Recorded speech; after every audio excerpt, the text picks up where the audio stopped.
This is Embrace Your Inner Boldness, a podcast about remembering who you were before the world told you who to be. I'm Melissa Henning Frank, coach, guide, and founder of Becoming Bold. I help you strip away the conditioning, reclaim your voice, and rise into the power that's always been yours. Let's get right to it. Hey, thanks for tuning in. Today's episode is about something that a lot of organizations whisper about, but they don't actually confront, and that's high turnover in human resources. And I'm just going to say it. When HR, who you depend on to be the influencers and the keepers of the culture, starts leaving your company, it's not an HR problem, it's a culture problem. And if you've ever worked in HR, you already know exactly what I mean. So if you're a leader, you work in HR, or you work for a company that has an HR department, it's important that you lock in on this one because awareness is the first step to making things better. And it might not be going as well as you think. When your HR team is exiting one by one, or quietly burning out, or slowly detaching from the work, it's usually because they've been carrying the emotional weight of the whole organization while no one is carrying them. HR is often the first to sense those cracks in a company's foundation. They tend to feel the pressure long before leadership does because everyone else's stress, conflict, miscommunication, turnover, and confusion lands right in their lap. So when HR walks away, it's rarely because they couldn't handle it. It's almost always because the environment made it impossible for them to thrive.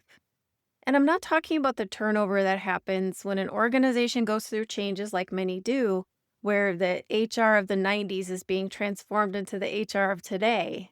That process is a much needed evolution away from that order taking, paper pushing personnel department into the new way of HR, the leaders of the company with a seat at the decision making tables. The turnover that I'm referring to is the kind that happens when your people in HR are leaving in droves because they've given up trying to make things better. They're spent, and there's nothing left to do but leave. There's real data that backs this up too. So studies show that nearly 3/4 of HR professionals report feeling burnt out, and almost half of them are actively looking for new roles. Not because they don't love HR. Most HR professionals are deeply committed to their work. They love leading people, they love the mission, they love helping a company grow. But they're tired of being expected to fix a culture without being given the tools, the authority, or the support to actually do it. HR burnout is unique because HR absorbs everyone's stories, everyone's problems, everyone's emotions. They hold confidentiality, conflict, trauma, performance issues, organizational politics, all while trying to hold themselves together. So it's no surprise that so many people in HR are quietly quitting long before they officially resign.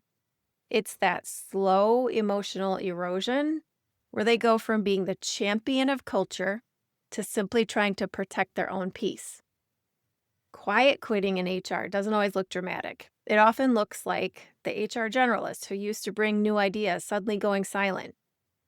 It looks like giving the bare minimum response because they're exhausted from fighting for improvements that leadership keeps ignoring. It's the moment they stop advocating, not because they don't care, but because they've learned that it's emotionally safer to disengage than to hope for change. That's usually the moment you know that they're halfway out the door. And the reason this hits HR so hard is because in many organizations, HR is still viewed as an order-taking, administrative function rather than a strategic partner. And this outdated view is one of the biggest drivers of HR turnover. Companies want the culture, but not the investment. They want the engagement, but not the leadership development. They want the retention, but not the accountability. And when HR speaks up about the deeper issues affecting people, the dysfunction, the poor leadership behavior, the communication breakdowns, the lack of resources, they're often dismissed or labeled as negative. It's actually quite wild. The organizations that actually keep their HR people are the ones who intentionally elevate HR into the strategic conversations early where they belong. I've been in both of these kind of scenarios, and I can tell you from experience that the companies that don't get it are not going to keep good HR people for very long. So check your retention numbers and let's talk about what's actually going on with your HR team.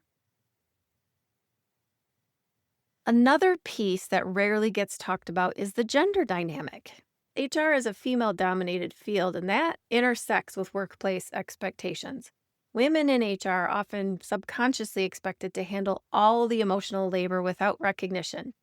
Their boundary setting is labeled difficult. Their expertise is underestimated. Their advocacy can be dismissed as too emotional or aggressive.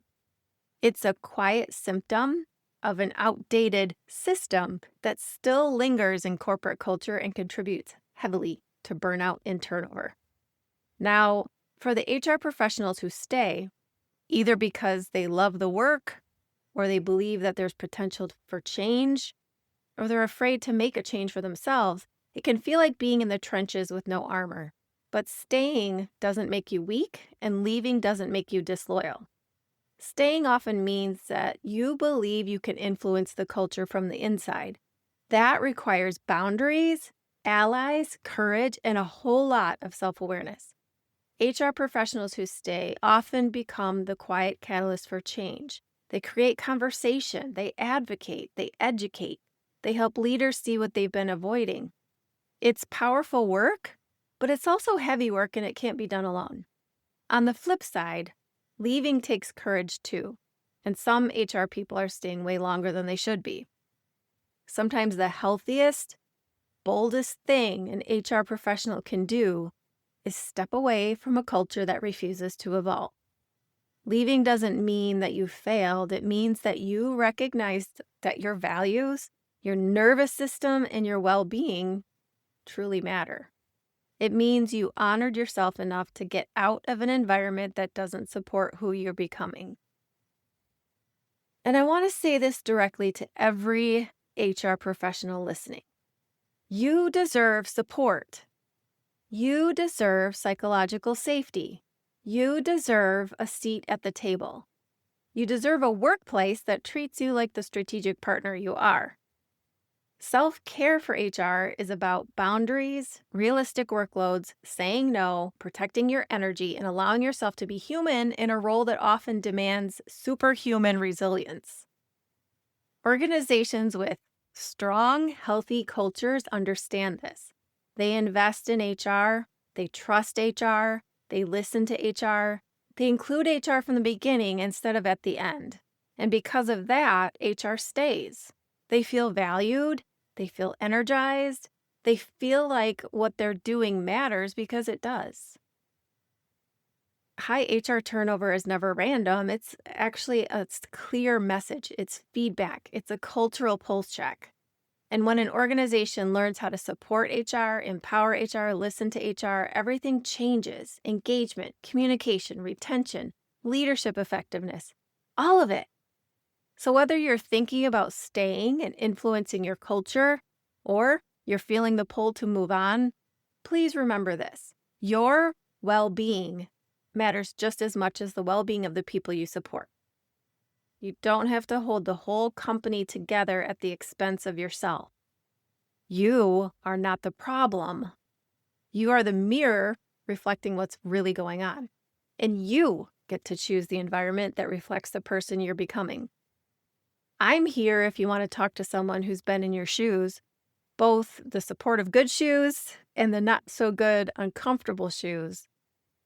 My programs help individuals and teams confront the things they don't talk about so they can live, work, and lead in alignment with their best and truest selves.